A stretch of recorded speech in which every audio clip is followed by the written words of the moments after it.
Hello,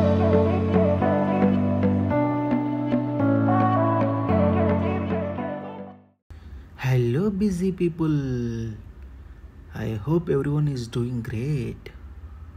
so మనం ఈరోజు పప్పు చెక్క ఎలా తయారు చేయాలో చూద్దాము. సో ముందుగా మనం ఒక కళాయి తీసుకొని పొయ్యి మీద పెట్టుకొని పల్లీలు వేసుకోవాలి కళాయిలో. సో మేము ఆల్రెడీ వేయించుకొని పెట్టుకున్నాము. సో అలా వేయించుకున్న తర్వాత ఒక ప్లేన్ ఫ్లోర్లో వేసుకొని వాటి పొట్టు మొత్తం తీసుకోవాలి. అలాగే మనం ఒక బెల్లాన్ని చిన్న చిన్న పీసెస్ లాగా దంచుకోవాలి ఫ్రెండ్స్. సో 2 కేజీల పల్లీలకి 2 కేజీలు బెల్లం దంచుకోవాలి. సో ఇలా చిన్న చిన్న పీసెస్లా వచ్చేటట్టు దంచుకోవాలి.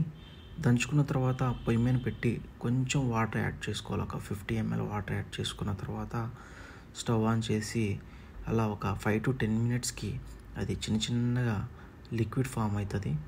సో అలా లిక్విడ్ ఫామ్ అయిన తర్వాత అలా ఒక 10 to 15 minutes తర్వాత సో బాగా పాకంలా రెడీ అవుతుంది ఫ్రెండ్స్. సో అలా రెడీ అయిన తర్వాత మనం దాన్ని పట్టుకుని పైకి అనుకుంటే చిన్న థ్రెడ్ లాగా ఫామ్ అవుతుంది. సో అలాగే మనం ఒక ఫ్లోర్లో ఆయిల్ రాసి పెట్టుకోవాలి. అలా పెట్టుకున్న తర్వాత ఆల్రెడీ మనం తీసుకున్న పల్లీలు పొట్టు తీసుకునేవి అలా దాంట్లో యాడ్ చేసుకోవాలి. యాడ్ చేసుకున్న తర్వాత బాగా మిక్స్ చేసుకోవాలి. ఒక్కొక్కసారి మనం సరిగ్గా మిక్స్ చేసుకోకపోయినా కూడా అది ఏమవుతుందంటే సరిగ్గా రాదనమాట. సో వీలైనంత వరకు మ్యాక్సిమం మనం మొత్తం మిక్స్ చేసుకోవాలి. అలా మిక్స్ చేసుకోవడం అయ్యింది అనిపించిన తర్వాత దాన్ని మనం ఇలా బాగా మిక్స్ చేసుకోవాలి ఫ్రెండ్స్. సో అలా మిక్స్ చేసుకున్న తర్వాత ఆ పాకము ఆ పల్లీలు మొత్తం అనేది మిక్స్ అయిపోతుంది. సో అలా మిక్స్ అయిపోయిన తర్వాత మనం దాన్ని ఏం చేయాలంటే ఫ్లోర్లో వేసుకోవాలి. సో అలా ఫ్లోర్లో వేసుకోవాలి. మొత్తం ఫ్లోర్లో వేసుకున్న తర్వాత మనము సో ఇక్కడ మేము అది బాగా హీట్గా ఉంది. సో మేము దాన్ని అట్లకాడతో వేసుకుంటున్నాము. సో అలా వేసుకున్న తర్వాత మ్యాక్సిమం వీలైనంత వరకు పలచగా అనుకోవాలి ఫ్లోర్లో. అది ఎట్లా అంటే కొంతమంది మందంగా చేసుకుంటారు. సో మందంగా చేసుకున్నా కూడా బాగానే ఉంటుంది. కాకపోతే కొంచెం పలచగా ఉందనుకో బాగుంటుంది. సో మేము ఇంకా దాన్ని పలచగా అంటూనే ఉన్నాము. సో అలా మొత్తం ప్లెయిన్గా స్క్వేర్ షేప్లో వచ్చేటట్టు పలచగా అనుకోవాలి.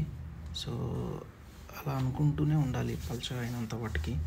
సో అది వీలైనంత వరకు త్వరగా అనుకోవాలి ఫ్లోర్లో పలచగా. లేదనుకో అది ఏమవుతుందంటే డ్రై అయిపోతూ ఉంటుంది సో మ్యాక్సిమం అది పాకంలో ఉన్నప్పుడే మనం పలచగా అనుకోవాలి.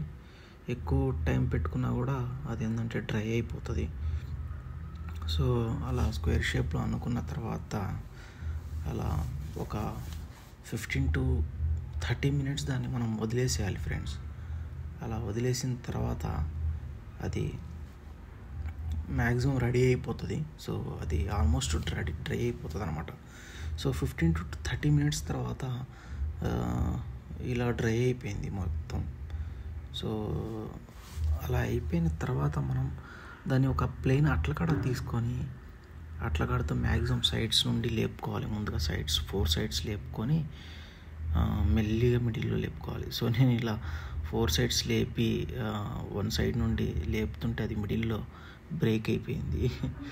సో అలా లేపుకొని మొత్తం ఒక బచ్చలో పెట్టుకుంటే సో చిన్న పీసెస్ కట్ అయిపోయినాయి. సో మనకి కావాలనుకుంటే చిన్న పీసెస్ అలా మనం ఫ్లోర్లో వేసుకోగానే చిన్న పీసెస్ కట్ చేసుకోవచ్చు.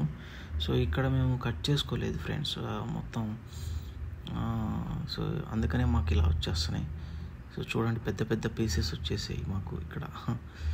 సో మనం అలా బౌల్లో పెట్టుకొని అలాగే సో ఇలా బౌల్లో వేసుకోవాలి. I hope you guys